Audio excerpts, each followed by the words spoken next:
হাততালি দাও কবিতার মাধ্যমে বাস্তব জীবনের কঠিন রূপ তুলে ধরা হয়েছে।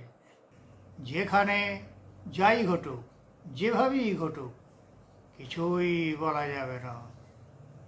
কে বলছে হাততালি দিতে? কে বলছে চুপ করে থাকতে হবে? আপনারা অন্বেষণ করতে থাকুন, খোঁজ চালিয়ে যান। সেই জন্য আমি আমার লেখা হাততালি দাও কবিতাটি সকলকে শোনার জন্য অনুরোধ করলাম। হাততালি দাও।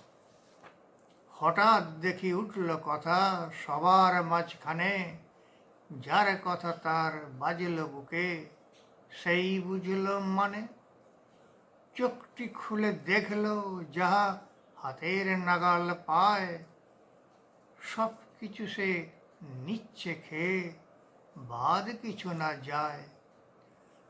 ফেলিয়ে দেখছে চেয়ে তাহার প্রতিবেশী, মাঠের মাঝে ধারে ও গোলে সবখানেতে মেশি। বৃক্ষ সাপ, পুকুর ভরাট, জলাভূমিও ফাঁকা, উঠছে বাড়ি ছুটছে গাড়ি, পকেট ভর্তি টাকা।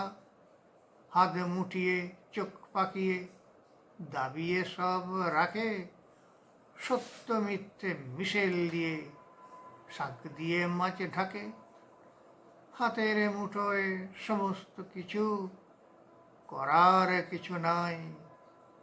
চুপটি থেকে হাততালি দাও, কেমন নাচি গাই।